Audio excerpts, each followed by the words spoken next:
অবাধ্য হৃদয় লেখিকা নুরিয়া ইসলাম পর্ব ৯। USC campus. ইনায়া ক্যাম্পাসের ভিতর প্রবেশ করেই সরাসরি প্রিন্সিপালের কেবিনের সামনে এসে দাঁড়ালো। প্রিন্সিপাল তাকে দেখে জিজ্ঞাসা করলো, তুমি এখানে কি করছো? কোনো সমস্যা হয়েছে কি? তোমার নাম কি? কোন ইয়ার তুমি? ইনায়া শান্ত গলায় উত্তর দিল, ম্যাম আমি ইনায়া শেখ, ফার্স্ট ইয়ার। আমার ইয়ারের অলিভিয়া ও তার বন্ধুরা এবং আমার সিনিয়র এরিক অ্যাসফোর্ড ও তার ফ্যানগালেরা প্রতিনিয়ত আমাকে হেনস্থা করছে। প্রিন্সিপাল বিস্মিত হয়ে বললেন, এই মেয়ে, তুমি জানো কাদের বিরুদ্ধে অভিযোগ করছো? তারা এই ইউনিভার্সিটির মালিকের ছেলে মেয়ে, নিজের বিপদ ডেকে এনো না। ইনায়া ধীরকণ্ঠে বলল, ম্যাম আমি সত্যের পক্ষে দাঁড়াতে ভয় পাই না।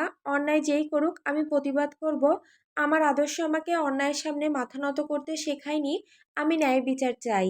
প্রিন্সিপাল গম্ভীর হয়ে বললেন, তুমি আগুন নিয়ে খেলছো, এর ফল ভালো হবে না। ইনায়া আত্মবিশ্বাসী ভঙ্গিতে বলল, ম্যাম অন্যায়ের বিরুদ্ধে দাঁড়াতে গিয়ে যদি আমাকে পড়তেও হয় আমি তাতেও রাজি। কারণ অন্যায়ের সামনে চুপ থাকা মানে নিজেকেই ছোট করা। আমি কখনো নিজের ব্যক্তিত্বকে কারোর সামনে ছোট করতে চাই না। আমি শুধু আপনার কাছে ন্যায় বিচার চাইতে এসেছি। প্রিন্সিপাল একটু নরম হয়ে বললেন, তুমি খুব সাহসী মেয়ে ইনায়া, তবুও কিছু কিছু ক্ষেত্রে জেদ না দেখানো ভালো। তারপর আমি বিষয়টা খতিয়ে দেখব। এই বলে তিনি পিয়নকে ডেকে বললেন, ফার্স্ট ইয়ারের সব ছেলে মেয়েকে এখানে হাজির করো। পিয়ন মাথা নেড়ে সম্মতি জানিয়ে দ্রুত বেরিয়ে গেল। কিছুক্ষণের মধ্যেই অলিভিয়া সহ সব ক্লাসমেটদের প্রিন্সিপাল বড় মিটিং রুমে ডাকলেন। রুমে স্যার ম্যাডাম সবাই উপস্থিত ছিলেন। প্রিন্সিপাল বললেন, তোমাদের মধ্যে কেউ কি ইনায়ার অভিযোগ সম্পর্কে কিছু বলতে চাও? কে কে এরিক অলিভিয়া ও তাদের গ্রুপের সাথে ছিল? কেউ কি সত্যি ঘটনা জানো? এখানে কেউ কি ইনায়ার অভিযোগের সত্যতা স্বীকার করবে, নাকি কেউ কিছু দেখোনি? অলিভিয়া সবার দিকে ইশারা করতেই সবাই একসাথে বলে উঠল, ম্যাম আমরা এই মেয়েটার সাথে ক্লাস করতে চাই না। প্রিন্সিপাল অবাক হয়ে জিজ্ঞেস করলেন, কেন, কি সমস্যা ওর সাথে ক্লাস করতে? তাদের মধ্যে একজন ছাত্রী বলল, ম্যাম ও আমাদের মতো না, সবসময় হিজাব পরে থাকে, ওর আচরণও আলাদা, ওকে সবার থেকে আলাদা লাগে। আরেকজন বলে উঠল, ম্যাম ওর ধর্মীয় রীতিনীতি আমাদের অস্বস্তি দেয়। সবাই একসাথে বলে উঠল, ম্যাম ওকে দেখলে আমাদের ভয় হয়, ও যদি আমাদের ক্ষতি করে।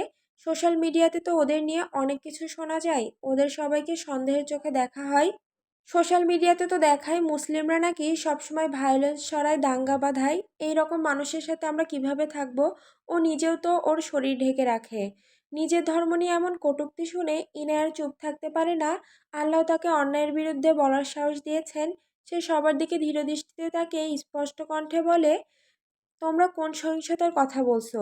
ইসরায়েলের মতো সহিংসতা, যারা দিনের পর দিন বিনা কারণে ফিলিস্তিনি শিশু মহিলাদের উপর নির্যাতন চালাচ্ছে, তাদের ঘরবাড়ি জ্বালিয়ে তাদের পুরো বাসভূমিকে মৃত্যুপুরীতে পরিণত করেছে।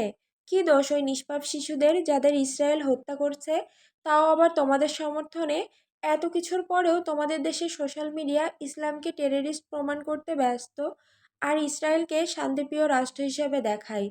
কোথায় তোমাদের মানবাধিকার সংস্থা? ফিলিস্তিনিদের পাশে তো কাউকে দাঁড়াতে দেখলাম না। শুধুমাত্র তারা মুসলিম বলে কি তাদের কান্না, তাদের কষ্ট কারো চোখে পড়ে না? ইনায়া সবার দিকে তাকিয়ে বলল, তোমাদের পশ্চিমা মিডিয়ার মতে ইসরায়েলের নাকি নিজেদের ডিফেন্স করার অধিকার আছে, কিন্তু একই কাজ যদি কোনো মুসলিম করে তখনই তোমাদের মিডিয়া তাকে টেররিস্ট বলে গলা ফাটায়। ইসরায়েলের বেলায় সবাই চুপ, অথচ মুসলিমদের বেলায় মিডিয়া ফেনা তুলে ফেলে। বলতে পারো কেন এই দ্বিমুখী আচরণ? আছে তোমাদের কাছে কোনো জবাব? এনায়ার কথা শুনে অলিভিয়া তাচ্ছিলের হাসি হেসে বলে, আইএসআইএস সম্পর্কে তোমার মতামত কি ইনায়া? আমরা শুনেছি আইএসআইএস নামে এক উগ্র জঙ্গি সংগঠন আছে, যারা 2014 সালে ইরাক সিরিয়ার বড় অংশ দখল করে খিলাফত ঘোষণা করেছিল। তারা নিরীহ মানুষ হত্যা, শিরোচ্ছেদ, নারী পাচার, সন্ত্রাসী হামলা সব করেছিল। ইনায়া শান্ত অথচ দৃঢ় কণ্ঠে বলল, অলিভিয়া আমি জানতাম তুমি এই প্রশ্নটা করবে। তার আগে তুমি আমার কিছু প্রশ্নের জবাব দাও তো। কে 3.5 মিলিয়ন মানুষকে ভিয়েতনাম হত্যা করেছিল? এটা কি মুসলিমরা করেছিল? কে প্রথম বিশ্বযুদ্ধ শুরু করেছিল? কে দ্বিতীয় বিশ্বযুদ্ধ শুরু করেছিল? কে পারমাণবিক অস্ত্র তৈরি করেছিল? কে ইরাকে লক্ষ লক্ষ মানুষ হত্যা করেছিল? এসব কি মুসলিমরা করেছিল? তোমাদের ভাষ্যমতে তো মুসলিমরা টেররিস্ট, তাহলে কি এই কাজগুলো মুসলিমরা করেছিল? ইনার প্রশ্ন শুনে পুরো রুমে নিস্তব্ধতা নেমে আসে। সবাই মাথা নিচু করে থাকে, কারণ সত্যটা কারো অজানা নয়। এই ইতিহাসের পেছনে মুসলিমরা দায়ী নয়। ইনায়া আবার বলল, আমি দাবি করছি না আমার ধর্মের সব মানুষ ভালো। ভালো খারাপ মিলিয়েই তো পৃথিবী। সব ধর্মেই খারাপ মানুষ আছে যারা সত্যিকারের ধর্মীয় মূল্যবোধ থেকে বিচ্যুত। কোনো ধর্মে মানুষকে খারাপ হতে শেখায় না, তাহলে কেন সবসময় ধর্মকে দোষারোপ করা হয়? আইএসআইএসের মতো জঙ্গি সংগঠন ইসলামের নামে ভয়ঙ্কর কাজ করে, কিন্তু ইসলাম কোথাও বলে না দাঙ্গা সৃষ্টি করো বা নিরীহ মানুষকে হত্যা করো। তাদের কাজ ইসলামের সম্পূর্ণ বিরুদ্ধে। তারা নিজেদের স্বার্থে ধর্মের ভুল ব্যাখ্যা দেয়। ইসলাম শান্তির ধর্ম, সন্ত্রাস বা সহিংসতার কোনো স্থান এখানে নেই। তাহলে কেন শুধু মুসলিমদের টেররিস্ট বলা হয়? তোমাদের দেশের মানুষেরা পারমাণবিক বোমা বানিয়েছে, ভিয়েতনামে লাখো লাখো মানুষ হত্যা করেছে, তাহলে তোমরা নিজেদের টেররিস্ট বলো না কেন? সবাই তখনও নিশ্চুপ হয়ে থাকে। ইনায়া একটা তাচ্ছিলের হাসি দিয়ে বলল, অন্যের দিকে আঙুল তোলার আগে একবার নিজেদের দিকে তাকাও, জবাব পেয়ে যাবে। এই কথা বলে সে নিজের কাঁধে ব্যাগ নিয়ে রুম থেকে বেরিয়ে যায়। এরিক সিসিটিভি ফুটেজে মিটিং রুমের পুরো ঘটনা দেখছিল। ইনায়ার সাহস দেখে তার চোখে এক মুহূর্তের জন্য মুগ্ধতা ফুটে ওঠে, কিন্তু পরক্ষণেই মুখে ঠান্ডা এক নির্লিপ্ত ভাব ফুটে ওঠে। নিজের মনে বলে ওঠে, brave girl, but in this world bravery means nothing without power. Inaya campus থেকে ক্লাসরুমে ফিরছিল, হঠাৎ তার কানে এলো আনহলি গানের কিছু লাইন। এই অচেনা সুরটা টেনে নিল তাকে মিউজিক রুমের দিকে। দরজাটা আলতো করে ঠেলে দেখলো এরিক গিটার হাতে সেই গান গাইছে। ইনায়া বিরক্ত মুখে ফিসফিস করে বলল, আমার আগেই বোঝা উচিত ছিল এমন অসভ্য গান অসভ্য লোকের মুখ ছাড়া আর কারো মুখ থেকে বেরোতে পারে না। এই বলেই সে দরজা ভিড়িয়ে বেরিয়ে যেতে নিলে এরিক গম্ভীর গলায় ডেকে উঠল, বেবি গার্ল।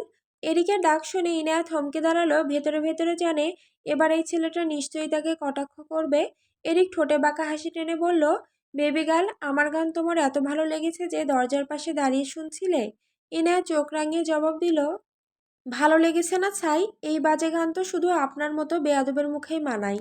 ভদ্র মানুষেরা এসব গান গায় না, বুঝলেন মিস্টার আনকোট ব্যাড বয়।